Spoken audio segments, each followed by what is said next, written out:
दोस्तों नमस्कार। बड़े अंदाजे लगाए जा रहे हैं, बड़े ख्वाब सजाए जा रहे हैं, सट्टा बाजार भी सजाया जा रहा है। जी हां, मध्य प्रदेश के इलेक्शन के रिजल्ट इस तरह से बताए गए कि जैसे कांग्रेस हार जाएगी। जाहिर सी बात है, यहां पर हर आदमी एक दूसरे के साथ जुड़ा हुआ है और जहां जिन लोगों ने ये डाले कि 150 सीटें भारतीय जनता पार्टी की आएंगी, मेरे पेट को हजम नहीं हुई। सुबह से दस्त लगे हुए हैं और दस्त इसलिए भी लगे हुए हैं क्योंकि मीडिया जो कबाड़े की न्यूज आपको सुनाता रहता है, कोई सही ढंग की न्यूज आपको नहीं देता। उस मीडिया के सर्वे पर क्या यकीन करना, और यकीन करना भी क्यों? क्योंकि हमेशा मीडिया ने जब जब एक बार आपको याद होगा कि लालू प्रसाद यादव और आरजेडी के बारे में भी इन्होंने अपना सर्वे डाला था और सर्वे जब डाला था तो सर्वे फेल हो गया था। और अब यहां पर जनाब कहानी कुछ और बिगड़ रही है। यहां पर जिस तरह से सर्वे आए हैं उस तरह से गांव के लोगों में गुस्सा है मध्य प्रदेश में कि ये मोदी मीडिया वाले जो हैं मोदी ने खरीद रखे। गांव वाले ये बोलने लगे और कोई पत्रकार इनका मिल गया गांव में तो कूट दिया जाएगा। इतना झूठा सर्वे डाला गया है या फिर ईवीएम सेट कर ली गई। भाई कहानी तो कुछ ना कुछ रही होगी और कहानी के पीछे कुछ ना कुछ राज साहिब का रहा होगा। तो साहिब के राज तो कई हैं और साहिब के राज तो कई खुल चुके हैं। साहिब जब से आए हैं तब से हिंदुस्तान के किसानों को, हिंदुस्तान की औरतों को, उत्तर प्रदेश के अंदर खुद काफी बड़ी बड़ी बातें कही जा रही हूं, लेकिन मूर्खों के प्रदेशों में शामिल हो गया है गुजरात की तरह। हाँ, गुजरात को कहा जाता है ये जो है स्कैम करते हैं गुजरात के जितने बीजेपी समर्थक हैं, और उत्तर प्रदेश में भांग चटाई जा रही है धर्म की। लेकिन यहां ऐसा नहीं है। मध्य प्रदेश अजब गजब प्रदेश है। मध्य प्रदेश जानता है, मध्य प्रदेश की गांव की जनता जानती है कि कहां उसका भला था और कहां उसका भला नहीं था। सीधी सी बात, और सीधी सी बात तय करनी थी मध्य प्रदेश के लोगों को, उन्होंने तय की। मीडिया पर एग्जिट पोलों पर बड़े बड़े बयान आने लगे कि मध्य प्रदेश में तो कांग्रेस हार रही है। इसके एवज में कमलनाथ जी को एक अपील करनी पड़ी कि भाई अपना मन छोटा मत कीजिए। कर्मचारियों को डराने के लिए और आपका मनोबल डाउन करने के लिए इस तरह का जो है सर्वे डाला गया है। भाई आप ही बताइए कि 5 राज्यों में चुनाव हैं, 4 राज्यों में कांग्रेस की क्लियर जीत दिखाई दे रही है, तो फिर 5वें राज्य में क्या हो गया कि मामा जी इतने खड़गधारी हैं कि उनकी योजनाएं काम कर रही हैं, मोदी जी का कोई प्रभाव नहीं है, जैसा कि मीडिया वाले बोल रहे हैं। अब शिवराज का नाम ले रहे हैं। और जब ये सर्वे दिखाए जा रहे थे तब क्या चल रहा था? तब ये चल रहा था जगह जेपी नड्डा और मल्लिकार्जुन खड़गे का फोटो। बात कुछ हजम नहीं होती।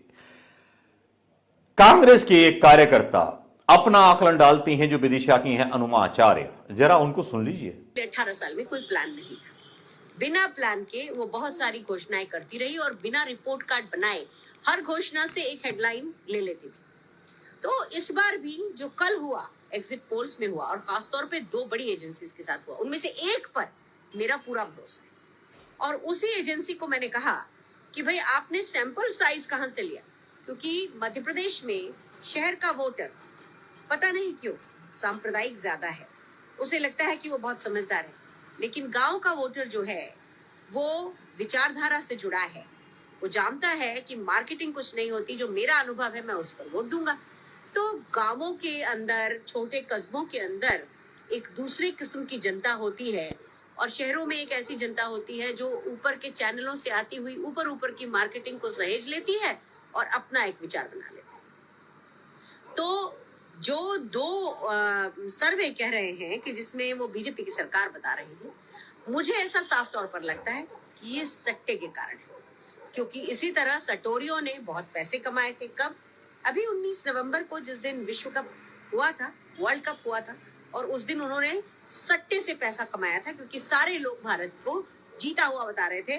नरेंद्र मोदी जी ने जिस तरह से उसको, या जय शाह कह लें, जो एक किस्म का भोंदू सा इंसान है, दिखने में ही भोंदू सा इंसान है, उसके अंदर कितनी विट होगी, कितनी समझदारी होगी, कौन जानता है।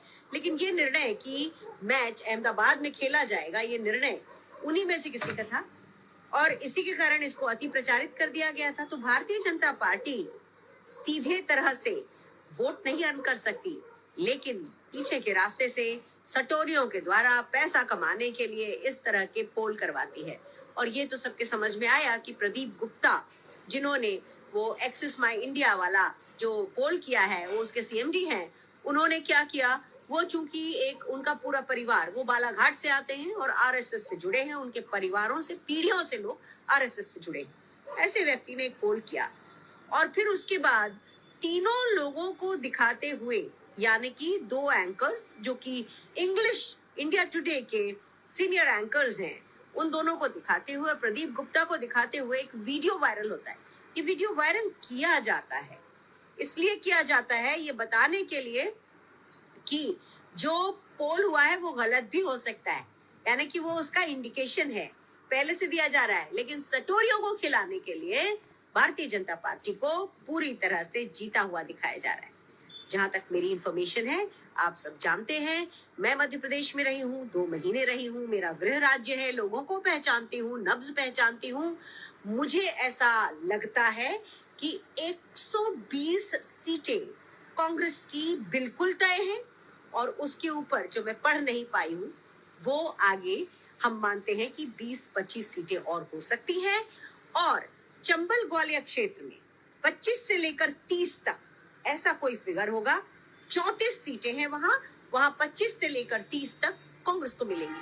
तो जब एक क्षेत्र में इतना है तो फिर महाकौशल क्षेत्र है, विंध्य प्रदेश है, बघेलखंड है, हमारा मालवा है, निमाड़ है, बुंदेलखंड है, कैसे कोई खारिज कर सकता है इस पूरे पोल को।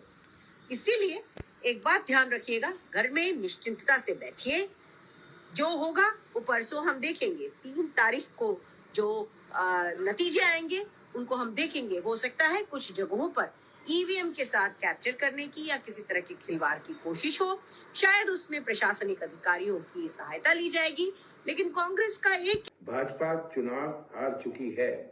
कुछ एग्जिट पोल जानबूझकर इसीलिए बनाए गए हैं कि कांग्रेस कार्यकर्ता निराश हों और झूठा माहौल दिखाकर अधिकारियों पर दबाव बनाया जाए। ये षड्यंत्र कामयाब होने वाला नहीं है। कांग्रेस के सभी पदाधिकारी, जिला अध्यक्ष, जिला प्रभारी, मोर्चा संगठन के प्रमुख और प्रकोष्ठों के पदाधिकारी अपने अपने काम में जुट जाएं और निष्पक्ष मतगणना कराएं। हम सब जीत के लिए तैयार हैं, हम सब एकजुट हैं। आपको कोई भी समस्या लगती है तो आप सीधे मुझसे बात करें या पीसीसी में 3 दिसंबर को फोन करें, मैं पूरे समय में रहूंगा। उनको सुनने के बाद फैसला कीजिए कि क्या वाकई में अनुमा आचार्य गलत बोल रही हैं या गांव के लोगों की तारीफ कर रही हैं, या वो मीडिया जो गांव के लोगों का अपमान कर रहा है, जिसने दर्शकों का अपमान किया है, जो मीडिया समझता है कि हमें देखने वाले, हमारे समाचार सुनने वाले लोग हमारे गुलाम हैं और हम जिसको चाहे उसको मजबूर करके झूठी खबरें दिखा करके कहीं भी वोट करा सकते हैं, कोई भी एग्जिट पोल हम दिखा सकते हैं। लेकिन बड़ी शर्मनाक बात है, यह तो खैर आने वाली 3 तारीख बताएगी, जब जन मत गणना होगी, तब देखेंगे भाई कौन शेर बनता है और कौन बब्बर शेर बनता है और कौन गीदड़ बनता है। वो अलग बात है कि यहां एक वीडियो लीक किया जाता है जिसमें कुछ आपसी बातें करते हुए दिखाई देते हैं। वो वीडियो मैं यहां नहीं डालूंगा, वो आप लोग देख लीजिएगा, काफी बार से पढ़ चल गया होगा, वायरल हो चुका है वो वीडियो। उसमें राहुल कमल बैठे हैं, राजदीप सरदेसाई बैठे हैं, बोले यार ये रॉन्ग आंकलन निकल आए तो सबकी लंका लग जाएगी, इस तरह की कुछ बातें कर रहे हैं। लेकिन यहां मैं सीधी सी बात कर दूं आपको कि मध्य प्रदेश के बारे में जो भी जिन चैनलों ने ये डाला आंकलन, वो संघ से ताल्लुक रखते हैं, जैसा कि अनुमा आचार्य ने बोला। कांग्रेस के लोगों को पत्रकार बनने का मौका नहीं मिला, ना कांग्रेस ने दिया। कांग्रेस ने ऐसी पैंच राजकीय नहीं बुने सत्ता पाने के लिए जिसमें संघ के लोगों को पत्रकार बना दे, जिसमें संघ के लोगों को चुनाव आयोग में बिठा दे, ईडी में बिठा दे, कहीं भी बिठा दे।